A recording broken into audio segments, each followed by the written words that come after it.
3 महीने बीत चुके थे जेलर सुरेश ठाकुर की मौत को, पर जेल का माहौल अभी भी वैसा ही दबा हुआ सा था, भारी सा, जैसे हवा भी किसी राज का बोझ उठा रही हो। इस बीच एक छोटी सी खबर ने जेल की उदासी में हल्का सा रंग भरने की कोशिश की।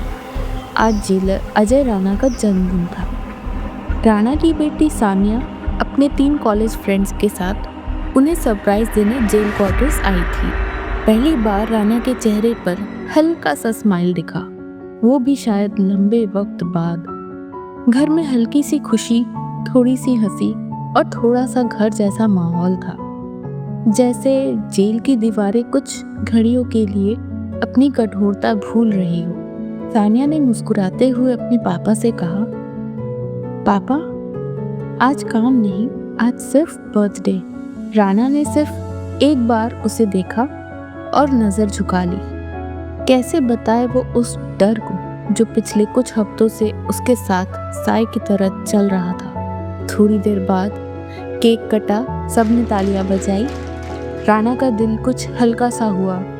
शायद 3 महीने बाद ये एक नॉर्मल रात बन रही थी, पर नॉर्मल रात यहाँ होती ही कब थी।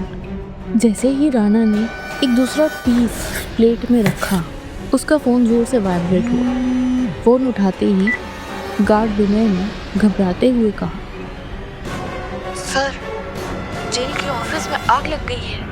राणा ने एक पल को सानिया का चेहरा देखा। वो घबरा गई थी, पर ड्यूटी ड्यूटी होती है। राणा तुरंत जेल की तरफ दौड़ पड़ा। राणा जब ऑफिस पहुंचा, सब कुछ शांत था। न धुआं, न आग, सिर्फ एक शांत माहौल। गार्ड विनय राणा को देखते ही बोल उठा, सर आप यहाँ? आपको तो इस वक्त अपने घर वालों के साथ होना चाहिए। राणा ने हैरानी से कहा, यहाँ तो आग लगी थी ना? गार्ड दिनेश ने मुंह बनाते हुए कहा, सर यहाँ कोई आग नहीं लगी। राणा का दिमाग घूम गया। दोनों गार्ड सरप्राइज्ड और राणा के दिल में एक अजीब सी खलिश। उसी वक्त फोन में मैसेज टोन आई। उसमें एक वीडियो था। राणा की सांसें रुक गई। वीडियो में दिख रहा था उसका अपना क्वार्टर, जो कि आग में जल रहा था, और अंदर से सानिया और उसके फ्रेंड्स की दर्द भरी चीखें, अंकल बचाइए।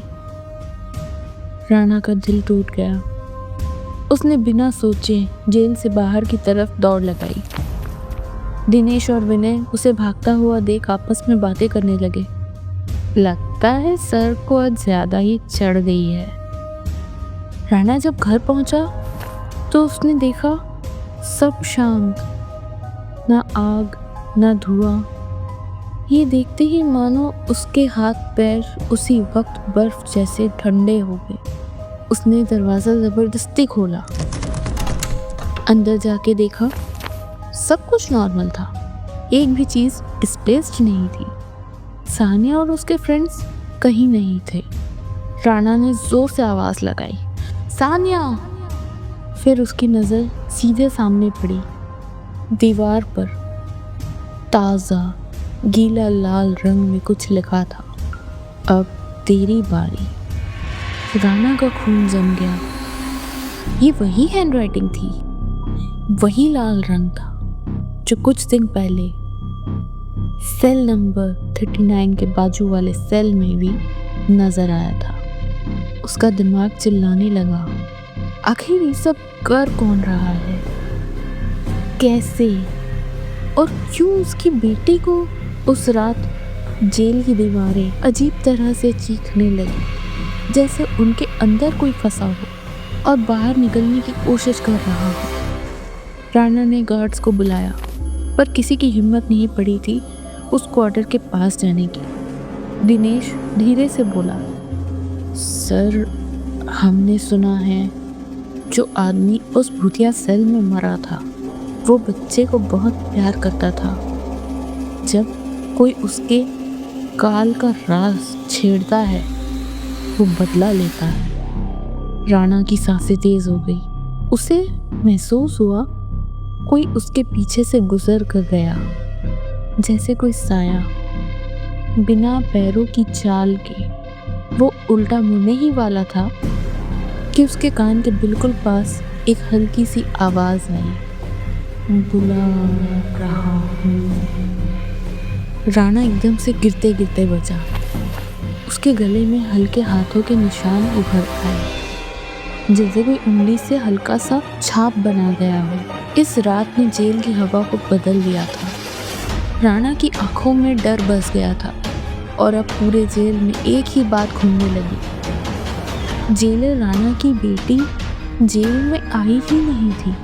ना एंट्री रजिस्टर में नाम, ना गेट के कैमरा में रिकॉर्डिंग, ना किसी गार्ड ने उन्हें आते देखा।